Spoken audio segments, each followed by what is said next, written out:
दुनिया के सबसे चुनौतीपूर्ण, कठिन और खतरनाक युद्धों में से एक था। दुनिया के हर देश के जो रक्षा विशेषज्ञ हैं, जो डिफेंस एक्सपर्ट हैं, उन्होंने माना कि दुनिया में ऐसे युद्ध बिरले ही देखने को मिलते हैं जहां एक तरफ दुश्मन देश की सेना 16,000, 17,000, 18,000, 18,500 फीट की ऊंचाई पर मजबूती से अपने heavy machine gun, motor machine gun, गोला बारूद के सहारे मजबूती से बैठी हो, दूसरी तरफ हमारे भारत की सेना नीचे से ऊपर चढ़ के पहुंचती है। दुर्गम रास्ते, 70 से 80 डिग्री खड़ी चढ़ाई, विपरीत मौसम, बर्फ का मौसम, -25-30 डिग्री का तापमान, हड्डी खून जमाती बर्फ, इन सबसे लड़कर ऊपर पहुंचती है। उनको खदेड़ करके, उनको मार करके पुनः हमारी जो बंकर है, हमारा जो एरिया है, उस पर कब्जा कर लेती है, पाकिस्तान को धूल चटा देती है। ऐसे युद्ध दुनिया में बिरले ही देखने को मिलते हैं। दुनिया में ऐसे युद्धों का कहीं जिक्र ना के बराबर ही है। हम बात कर रहे हैं अपने कारगिल युद्ध की, जो 1999 में लड़ा गया था। दुनिया ने देखा कि किस तरह पाकिस्तानी घुसपैठियों ने सेना के साथ बर्फ के मौसम में शिमला समझौता के अंतर्गत दोनों देश अपनी अपनी बॉर्डर की पहाड़ी की चोटियां हैं, स्वेच्छा से खाली करके नीचे पहुंच जाते हैं। जब बर्फ खत्म होती है फिर आ जाते हैं। लेकिन इसी का, चूंकि ये सब शिमला समझौता के अंतर्गत चलता था, लेकिन पाकिस्तान ने 1999 में, जब दोनों सेनाएं बर्फ आने के मौसम में खराब होने के वक्त दोनों सेनाएं स्वेच्छा से अपनी अपने बंकर चौकियां छोड़कर नीचे आ जाती हैं, लेकिन इसी दौरान पाकिस्तान गलत नियत से, गलत बुरी नजर से अपने सैनिकों को तुरंत घुसपैठियों के साथ ऊपर भेजता है और हमारी खाली पड़ी चौकियों पर कब्जा करके बैठ जाता है। और इस प्रकार युद्ध की जब हमें सूचना मिलती है हमारे देश की सेना को, फिर युद्ध की घोषणा होती है। और दुनिया ने देखा किस तरह हमारे सैनिकों ने, बहादुर वीर जवानों ने अपने प्राणों की आहुति देकर के, वीरगति को प्राप्त होकर के दुश्मन सेना को न सिर्फ वहां से खदेड़ा, भगाया, मारा, बल्कि उन पर तिरंगा फहराकर फिर से पुनः अपना कब्जा स्थापित कर लिया। और शायद भारतीय सेना इसीलिए विश्व में जानी जाती है कि मुश्किल को आसान कर देती है, चुनौती को एक्सेप्ट करके उसको हल कर लेती है, असंभव को संभव कर देती है। कारगिल युद्ध में हमारे अनेक सैकड़ों सैनिकों ने देश की खातिर हमारी रक्षा के लिए अपने प्राणों की आहुति दी, वीरगति को प्राप्त हुए, शहादत पाई, लेकिन पीछे नहीं हटे। विपरीत मौसम, खड़ी चढ़ाई और 17-18 हजार फीट की ऊंचाई पर पहुंचकर दुश्मन को मारा। युद्ध महीनों तक युद्ध चला, उसके बाद विजय श्री प्राप्त हुई, तिरंगा लहराया, उसके बाद युद्ध समाप्ति की घोषणा हुई। पाकिस्तान के दांत हमारी सेना ने खट्टे कर दिए। उसमें अनेक सैनिकों की जो गाथाएं हैं, जो वीरता की कहानियां हैं, उनकी जो वीरगाथा है वो भरी पड़ी है इतिहास में। इतिहास के पन्ने भरे पड़े हैं उनकी शौर्य से, उनके बलिदान से, उनकी वीर गाथाओं से। ऐसे ही एक कारगिल में हमारे योद्धा रहे, उनका नाम था नायक शत्रुघ्न सिंह। शत्रुघ्न सिंह जो है बिहार रेजिमेंट के थे, यूपी के बलिया के रहने वाले थे, 1988 में सेना में भर्ती हुए थे। ये ऐसा सैनिक था कारगिल में जिसकी शहादत की सूचना घर वालों को दे दी गई थी, लेकिन वो जिंदा थे और लगभग 9-10 दिन तक बिना खाए बर्फ में दबे रहे। पैर में गोलियां, कमर में गोलियां, खून बड़ी मात्रा में बह चुका था। मांस की हालत यह थी कि उनका जो शरीर का मांस था वो कहीं कहीं जहां गोलियां लगी थी वहां सड़ चुका था। इलाज के अभाव में दोनों ओर से हो रही गोलाबारी में नीचे फंसे थे। उसके बावजूद उन्होंने पाकिस्तानी सैनिकों को ढेर किया और 8-9 दिन की कठिन संघर्ष, एक दुख भरी दास्तान, चुनौती का सामना करके, असहनीय दर्द की पीड़ा को महसूस करते हुए, सुरक्षित रेंगते हुए, लटकते हुए, घसीटते हुए हमारी सेना तक वापस आ गए। उसके बाद उनके घर वालों को फिर से टेलीग्राम किया गया कि आप ये जो माफी से हमने गलती से शहादत की सूचना दे दी, लेकिन वो जिंदा है, लिहाजा उनके घर में फिर से खुशी की लहर दौड़ गई। और ऐसी अद्भुत कहानी के लिए आप बने रहिए हमारे साथ। पूरी जो कहानी है हम आपको पूरी सिलसिलेवार तरीके से बताएंगे। आखिर तक वीडियो को आप देखते रहिए। दरअसल नायक शत्रुघ्न सिंह बिहार के, मैंने बताया, रहने वाले थे। 1988 में देश सेवा के लिए चुने गए थे, भर्ती हुए थे, उसके बाद लगातार देश सेवा कर रहे थे। मई का महीना आता है 1999 का। उस वक्त उनकी जो बटालियन थी, यूनिट थी, वो कश्मीर में ही तैनाती थी। एक दिन 16 मई को वो छुट्टी के लिए अपने सीओ साहब के पास पहुंचते हैं, छुट्टी मंजूर होती है और घर के लिए निकल पड़ते हैं। जैसे ही वो श्रीनगर पहुंचते हैं, कश्मीर की राजधानी श्रीनगर पहुंचते हैं, जैसे ही उनको ये खबर मिलती है, ये सूचना मिलती है कि उनकी यूनिट को कारगिल में लड़ाई लग चुकी है, उनकी यूनिट को कारगिल जाने का निमंत्रण मिला है, न्योता मिला है, लिहाजा फौरन अपनी छुट्टी को छोड़ करके फौरन वो सैनिक शत्रुघ्न सिंह अपनी यूनिट की ओर चल पड़ते हैं, चले जाते हैं। वहाँ अपने बटालियन कमांडर को रिपोर्ट करते हैं, सैल्यूट करते हैं और उसके बाद सीधे यूनिट तैयारी में लग जाती है। लड़ाई की तैयारी के लिए पैकिंग हो रही होती है, हथियार, गोला बारूद, एम्यूनिशन वगैरह सब एक जगह इकट्ठा करके गाड़ियों में लोड हो रहा था, पूरी तजबीज चल रही थी। उसके बाद सीधे कारगिल पहुंचते हैं और कारगिल पहुंचने के बाद नायक शत्रुघ्न सिंह और उनकी एक टीम, कुछ लोगों की टीम 23 मई यानी 23 मई को सीधे ऊपर पाकिस्तान की चोटियों को देखने के लिए, उनकी रैकी करने के लिए, करने के लिए कि कैसे उनकी स्थिति है, क्या उनकी भौगोलिक स्थिति है, कितने फासले हैं, कितनी चौकियां हैं, कितने सैनिक हैं, उसी हिसाब से हमें अटैक करना होता है। लिहाजा रेकी के लिए निकलते हैं। उसके बाद रेकी जब कर लेते हैं, उसके बाद दोबारा नीचे आते हैं 26 तारीख को, यानी 3 दिन के बाद रेकी करके नीचे आते हैं। उसके बाद फिर अटैक के लिए तैयारी होती है और फिर कुछ सैनिकों के साथ एक टुकड़ी बनाकर सेक्शन में जवानों को लेकर के ऊपर पहुंचते हैं। चूंकि सेक्शन कमांडर थे, जो जवान थे उस ट्रुप्स में सारे इनके अंडर में थे, ये उनके सबके कमांडर थे। ऊपर पहुंचते हैं, लेकिन युद्ध की शुरुआती ये दिन थे, बहुत ज़्यादा तजवीज़ नहीं बन पाई, कम्युनिकेशन का अभाव रहा। इनका जो कम्युनिकेशन है उसमें थोड़ा सा बाधा उत्पन्न हुई, इनका थोड़ा गैप ज़्यादा हो गया, लोगों के संपर्क टूटे, तो कुछ सैनिक इनके पीछे रह गए, कुछ सैनिक ऊपर चढ़ गए। ऊपर चढ़ने वालों में ये नायक शत्रुघ्न सिंह भी थे। ये दो सैनिक इकट्ठे होकर दो दोस्त चूंकि साथ के थे, दोनों एक साथ चढ़े और एक जगह देखकर पत्थर के नीचे छुपकर आड़ बनाकर लेट गए। बाकी सैनिक इनके पीछे रह जाते हैं और थोड़ी से गैप पर, चूंकि उनसे कोई संपर्क स्थापित नहीं हो पा रहा था वायरलेस सेट के जरिए, लिहाजा चुपचाप, चूंकि अब सुबह हो चुकी थी तो दिन में मूवमेंट नहीं होता है, दिन में लड़ाई नहीं लड़ी जाती है, लड़ाई अक्सर रात को होती है, क्योंकि दिन में कैजुअलिटीज, नुकसान होने का बहुत ज़्यादा खतरा होता है, क्योंकि दिन में विजिबिलिटी दूर तक हो।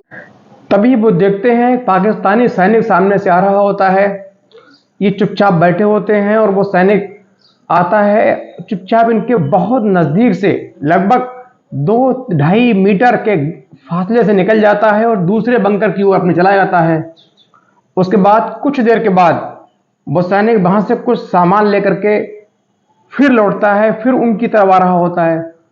अभी नायक शत्रुघ्न सिंह उनके साथी दोनों बैठे होते हैं, सोच रहे होते हैं यदि मैंने फायर नहीं किया और इसने कहीं देख लिया तो ये 100% फायर करेगा और हमको मारने की पूरी कोशिश करेगा। लिहाजा उन्होंने पहले ही से ही अपनी गनों को तैयार किया और सैनिक के पास आने का इंतजार किया। जैसे ही वो पास आया, नायक शत्रुघ्न सिंह ने फौरन अपनी गन से उस पर एक के बाद एक कई फायर दाग दिए फौरन, लिहाजा वहीं ढेर होकर गिर जाता है। उसके बाद ये रेंगते हुए बढ़ते हैं, उसकी गन और उसके पास जो पत्रावली थी, नक्शे थे, मैप थे, उन जो कागजात थे पाकिस्तानी आर्मी के, उनको लेकर के सीधे उसी जगह में फिर से छुप जाते हैं। पूरे वक्त दिन तक उसका शरीर वहां पड़ा रहता है। पाकिस्तानी सिपाही, कोई उसके सैनिक उसको उठाने आते नहीं हैं, वो पड़ा रहता है। उसके बाद सीधे जो नायक शत्रुघ्न होते हैं, ये अपने कमांडिंग ऑफिसर ओपी यादव, बेनिसियो साहब, ओपी यादव साहब को सूचना देते हैं कि साहब ये घटना घटी है, मैंने एक इनके सैनिक को मार गिराया है, उसका हथियार जो वेपन है मैंने कैप्चर किया है, उसके पास से बड़ी मात्रा में नक्शे, मैप और पाकिस्तानी आर्मी के जरूरी जो गुप्त जगह है, ठिकाने, जो लड़ाई की तजवीज़ है, सब उस पर मैप में अंकित है, कागजों में अंकित है। लिहाजा शिव साहब उसको बधाई देते हैं, शाबाशी देते हैं, कहते हैं गुड बेटा, तुमने बहुत अच्छा काम किया है। लिहाजा फौरन अंधेरे में शाम होते वक्त लास्ट लाइट हटने के बाद, यानी सूर्यास्त सनसेट होने के बाद फौरन नीचे आइए। उसके बाद इनके जो कंपनी कमांडर हैं मेजर एम सर्वानंद, मेजर साहब फोन करते हैं कि क्या पोजीशन है, ये बताते हैं मुझे इस तरीके से घटना घटी है। वो कहते हैं और मुझे शिव साहब ने शाम को नीचे आने के लिए बोला है। वो कहते हैं नहीं, आपको नीचे नहीं आना है, बल्कि मैं खुद अपनी टीम लेकर के ऊपर आ रहा हूं। पहले हम उस चोटी को फतेह करेंगे, उसको हमला करेंगे, उसके बाद सारे इकट्ठे होकर आराम से नीचे आएंगे। उसके बाद एक टीम शाम को निकलती है मेजर सर्वानंद के साथ, जो साउथ के रहने वाले थे, उनकी वो टीम को लेकर के ऊपर पहुंचते हैं। ऊपर पहुंच के जब उनको नायक शत्रुघ्न से मुलाकात होती है, चुपचाप रात के अंधेरे में शाम को जब चलते हैं, चढ़ते करते सुबह हो जाती है, ये पहुंचते हैं, उनसे मिलते हैं, फिर किसी तरह संपर्क बनता है, पहुंच के बताते हैं मुझे सीओ साहब ने बुलाया है, ये हथियार, ये वेपन है, वो दिखाते हैं, ये पत्रावली है जो मुझे यहाँ मिली है। वो कहते हैं आप यहीं रुकिए और हम लोग अब हमला करेंगे, रात होने तक का इंतज़ार कीजिए, शाम को अटैक करेंगे एक साथ, उसके बाद इस चोटी पर तिरंगा फहराने के बाद हम एक साथ इकट्ठे होकर वापस चलेंगे। बस राय बन जाती है, चूँकि कंपनी कमांडर साहब का हुक्म था, लिहाजा सब एग्री हो गए। अब जो इनके पीछे ट्रुप्स था वो भी इन तक पहुंच गया, रात के अंधेरे में जो ट्रुप छूट गया था, कम्युनिकेशन के अभाव में, गैप होने के कारण छूटा था, वो भी इनके पास पहुंच चुका था। लिहाजा सारे इकट्ठे होकर संगठित हो गए और रात होने का यानी अंधेरा होने का इंतजार करने लगे। धीरे धीरे दिन ढला, सूर्यास्त हुआ, अंधेरा हुआ, फिर उसके बाद जब खूब अंधेरा हो गया उसके बाद इन्होंने एकदम पूरी ताकत से उस बंकर की ओर बढ़े, उस पर अंधाधुंध फायर किया, ग्रेनेड लॉन्चर से हमला किया, पूरा एम्यूनिशन उसकी ओर चला दिया, ग्रेनेड फेंके, ग्रेनेड से अटैक किए, वो जो बंकर है वो ध्वस्त हो जाता है, उसके 4 सैनिक मारे जाते हैं। लेकिन तभी नीचे से बड़ी संख्या में पाकिस्तानी सैनिक उस बंकर की ओर, आसपास के बंकर में चले आते हैं और सीधे भारतीय सेना पर बिल्कुल धुआंधार तरीके से फायरिंग कर देते हैं, ग्रेनेड से अटैक करते हैं, जिसमें जो ट्रुप्स जा रहा था शत्रुघ्न सिंह वाला, उसके 4 बहादुर सिपाही गणेश प्रसाद, शिवशंकर गुप्ता, हरदेव और प्रमोद, 4 लोग शहीद हो गए, 4 की शहादत हो गई।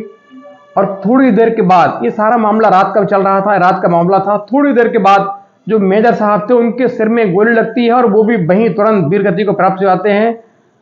अब पूरी ट्रुप्स में, पूरी टीम में नायक शत्रुघ्न सिंह के अलावा कोई ठीक ना था। अमूमन लोग शहीद हो चुके थे, 2-3 जो बचे वो घायल अवस्था में थे, किसी के पैर में गोली लगी थी, किसी के हाथ में गोली लगी थी, सारे वहीं अपने मौके पर आहट लेकर पड़े थे, लेटे हुए थे। लेकिन तभी नायक शत्रुघ्न सिंह ने सोचा क्यों ना मैं अपनी पिछली टीम को फौरन पीछे जाके खबर कर दूं, जिससे वो फौरन ऊपर आ जाए, हमको मदद मिले और इनका जो बंकर है इनको उड़ाने में, इनको बर्बाद करने में हमें सहायता मिले। चूंकि गोला बारूद काफी हद तक खत्म हो चुकी थी और सैनिक भी कम बचे थे, अकेले सैनिक बचे थे जो सही सलामत थे, बाकी जो 3 सैनिक बचे वो भी घायल अवस्था में थे। लिहाजा अकेले उन घायल सैनिकों के सहारे युद्ध लड़ना, बंकर पर कब्जा करना असंभव था। लिहाजा उन्होंने फौरन एक मंजे हुए सैनिक की तरह, काबिल सैनिक की तरह सूझबूझ दिखाते हुए पीछे आने की सोची। और ये वक्त था लगभग सुबह के 4:30 बजे के आसपास का, यानी रात का तीसरा पहर था, आखिरी पहर था ये।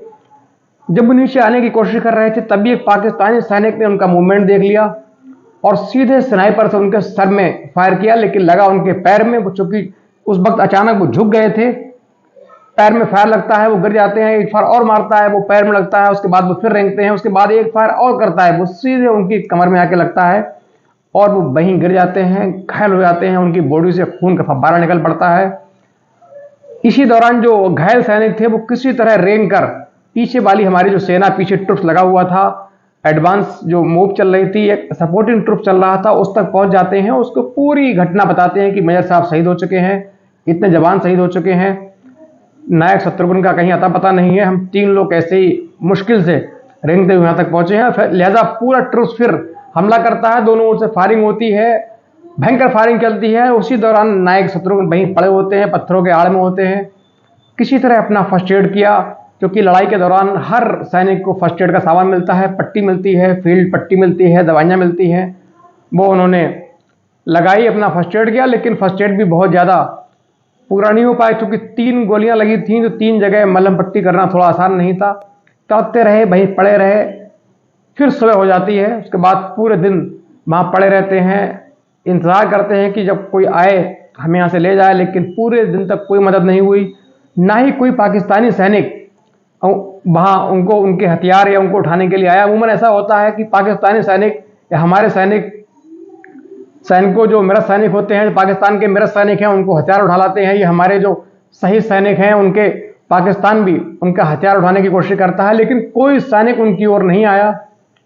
हो सकता है उन्होंने समझा हो कि पीछे इंडियन आर्मी बिल्कुल मुस्तैद बैठी हो, इन जवानों के पीछे आड़ लेके बैठी हो कि हम उठाने जाएंगे तो फौरन वो हमें मार देंगे, लिहाजा वो नहीं आए, जो ही वजह रही हो। लेकिन उसके बाद ये पूरे दिन पड़े रहते हैं, अगले दिन फिर पड़े रहते हैं, दर्द से करा रहे होते हैं, खून काफ़ी निकल चुका था, बॉडी हल्की थी, कमजोरी थी। लेकिन चूंकि दोनों देशों की सेनाओं के बीच में नायक शत्रुघ्न सिंह फंसे होते हैं, नीचे लेटे होते हैं। क्या सीन रहा होगा ये तो सिर्फ कल्पना करने की बात है, बताना अल्फाजों में बिल्कुल असंभव है। वहाँ लेटे रहे, दर्द से कराते रहे। जब फायरिंग होती तो सोचते हो सकता है हमारा कोई सैनिक हमें लेने आ रहा हो, लेकिन कोई डेड बॉडी या उनको लेने कोई सैनिक भारी फायर के बीच नहीं आ सका, चूंकि फायरिंग बड़ी जबरदस्त भारी हो रही थी, बड़ी मात्रा में हो रही थी। लिहाजा हमारे जो सब जवान हैं उनको हमारे शहीद जवानों के सब उठाने का मौका नहीं मिला, और इस तरह शत्रुघ्न जी को कोई मदद नहीं मिली। उसके बाद 2-3 दिन गुजरे, तारीख आई 31 मई।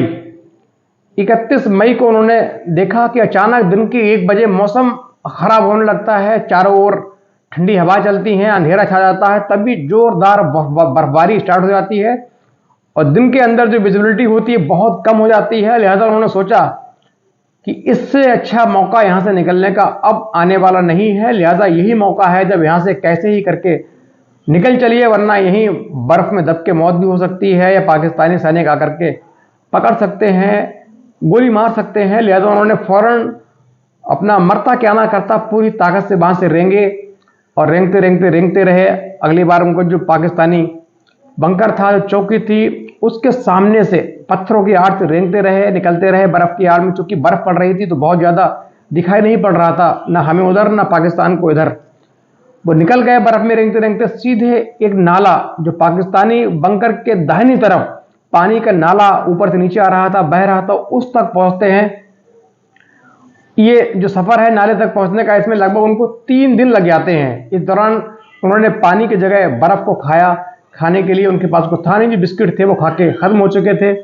भूखे प्यासे रहकर असहनीय पीड़ा सहकर ये सैनिक लगा हुआ था, डटा हुआ था मैदान में। धीरे धीरे अपना वेपन लेकर के आगे बढ़ता है और नाले के पास जाके सुरक्षित जगह देख करके वहीं जाके आराम करने के लिए बैठ जाता है। इस दौरान अपनी जो लड़ाई के दौरान जो रॉड मिलती है जिससे अपनी नाल को यानी बैरल को साफ करते हैं, फायरिंग करने से बैरल गंदी हो जाती है, उसको साफ करने के लिए लोहे की रॉड मिलती है पतली से, उसको पैर में इस तरीके से पैरेलल करके पैरेलल तरीके से बांध लिया जिससे पैर ज़्यादा फोल्ड ना हो, और वहीं बैठ गए।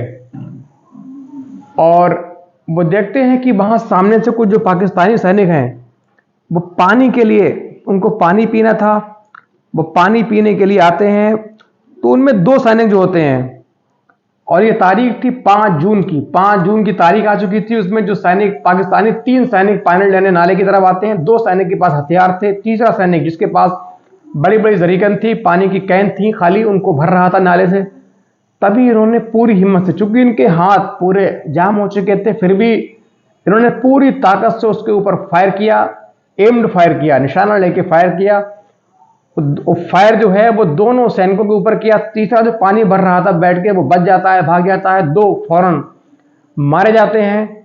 उसके बाद ये चूंकि बहुत नजदीक की बात थी, मुश्किल से इनके पास से 6-7 मीटर की ये बात थी नाले के पास, इन्होंने फौरन रेंग कर वहां पहुंचते हैं। दोनों के हथियार बर्फ के साथ पत्थरों से छुपाकर इस तरीके से दूर से हथियार दिखाई ना पड़े छुपा देते हैं।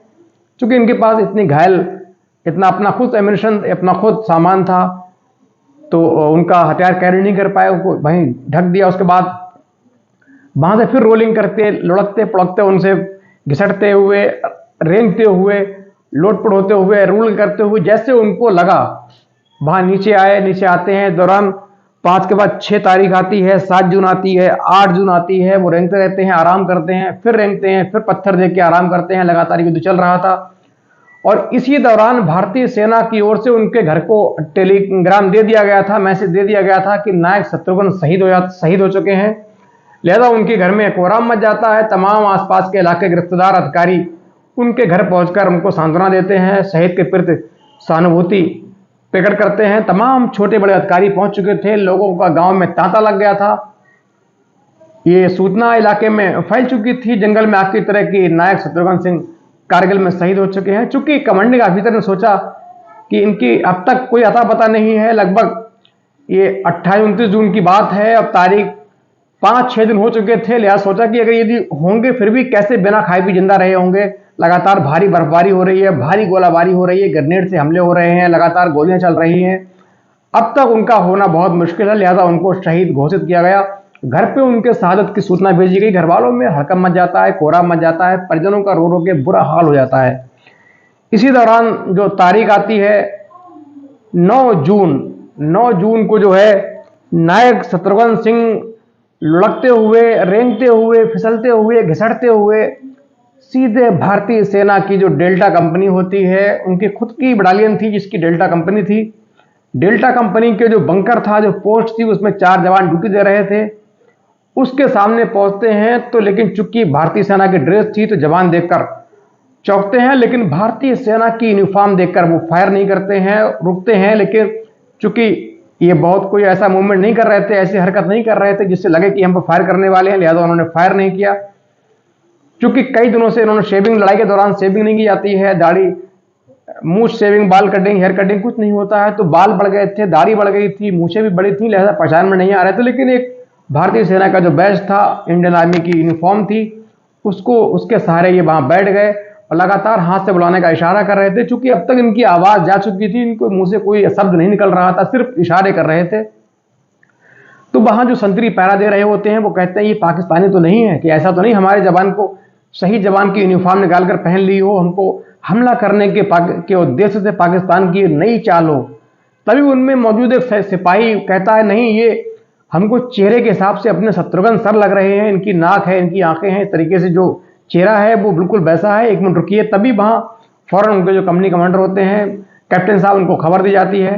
वो फौरन आते हैं, वो देखते हैं, पहचानने की कोशिश करते हैं, फिर धीरे धीरे सपोर्टिंग फायर के लिए बोल के अपने आप नायक साहब तक पहुंचते हैं, उनका हालचाल पूछते हैं, उनको देखते हैं, पहचान लेते हैं उनको, फिर सीधे, और बाकी जवान आते हैं, उठाते हैं, सीधे स्ट्रेचर पर ले जाकर नीचे बेस में लाते हैं। वहां उनको फर्स्ट एड दिया जाता है और जब तक उनकी आवाज़ खत्म हो चुकी थी, पानी पीने को इशारे से मांग रहे थे, लेकिन जवानों ने सोचा यदि इनको पानी पिला दिया तो इनकी मौत भी हो सकती है, लिहाजा पानी नहीं दिया गया। उसके बाद डॉक्टर की व्यवस्था होती है, डॉक्टर साहब आते हैं, तभी उनको एक साथ का जवान है वो एप्पल का जूस ला करके देता है, उनको पिलाया जाता है। उसके 8-9 मिनट के बाद उनकी आवाज़ लौटती है, बताना शुरू करते हैं, फिर उनको और एक जूस का गिलास दिया जाता है, फिर उनकी और आवाज़ अच्छी होती है।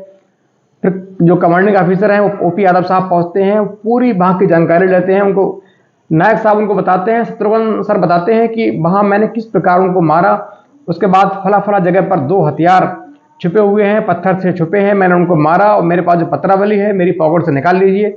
उसमें पाकिस्तानी आर्मी के जो जवान हैं उनके घर के लेटर हैं, उनमें उनका पहचान पत्र भी है, उसमें पाकिस्तानी जो ऊपर जो डिप्लाई सेना है उसके नक्शे हैं, मैप हैं, काफ़ी पत्रावलियाँ हैं, तो निकाल लीजिए। उनको निकाला जाता है और एक जगह ले आया जाता है, हथियार उनका लेकर के हटा के उनको फ़ौरन फर्स्ट एड के लिए भेज देते हैं। उसके बाद सीधे उनको वहाँ से रेफर करके श्रीनगर, उसके बाद सीधे कमांड हॉस्पिटल चंडी मंदिर, जो चंडीगढ़ के पास में है, वहाँ भेजते हैं। वहाँ उनका इलाज चलता है। तभी वहाँ से एक टेलीग्राम फिर घर के लिए किया जाता है, क्योंकि उस वक्त सोशल मीडिया या फ़ोन नहीं हुआ करते थे कि एकदम हर चीज़ वायरल हो जाए। उस वक्त चिट्ठी, खत, टेलीग्राम का ज़माना था, रेडियो का ज़माना था, लिहाजा उनको फिर टेलीग्राम किया जाता है। जैसे ही वहाँ नज़दीकी सासाराम, उनका जो माफ़ी चाहूँगा, दानापुर जो आर्मी एरिया है, दानापुर में फ़ोन किया जाता है। वहाँ से अधिकारी घर पहुँचते हैं, उनको सूचना देते हैं कि पहले जो टेलीग्राम आया था वो गलती से गलत आ गया था। आपके जो, उनकी पत्नी से कहते हैं आपके जो पति हैं नायक साहब हैं वो जिंदा हैं, सही सलामत हैं, चंडी मंदिर कमांड हॉस्पिटल में हैं। फ़ौरन घर में एकदम जहाँ शांत हो चुके थे, जो डेड बॉडी का लिए दुआ कर रहे थे कैसी उनका सब यहाँ तक आ जाए, हमें अगर अंतिम दर्शन के लिए मिल जाए। पूरा घर गांव के लोगों से भरा हुआ था, उनमें एकदम खुशी की लहर दौड़ जाती है और फ़ौरन वो लोग परिजन, उनके भाई, उनके बहन, उनके जो उनके पड़ोसी होते हैं, रिश्तेदार होते हैं, उनको लेकर के सीधे चंडीगढ़ के लिए निकलते हैं और कमांड हॉस्पिटल पहुंचते हैं, चंडी मंदिर। वहाँ उनको देखते हैं, वहाँ उनको कई दिन के बाद होश आता है, फिर से उनको बेहोशी आ जाती है, उनकी हड्डी का ऑपरेशन होता है, कुछ मांस निकाला जाता है, फिर सीधे लखनऊ भेजा जाता है, वहाँ से सीधे दानापुर उनका इलाज चलता है। फिर लखनऊ, चूँकि हड्डी का मैटर था, लखनऊ में 6 महीने रहने के बाद वो ठीक हो जाते हैं, फिर अपने घर पहुँचते हैं और घर जाने के बाद फिर ब्रेक लेने के बाद फिर से भारतीय सेना के लिए तैयार होकर सेवा में लग जाते हैं।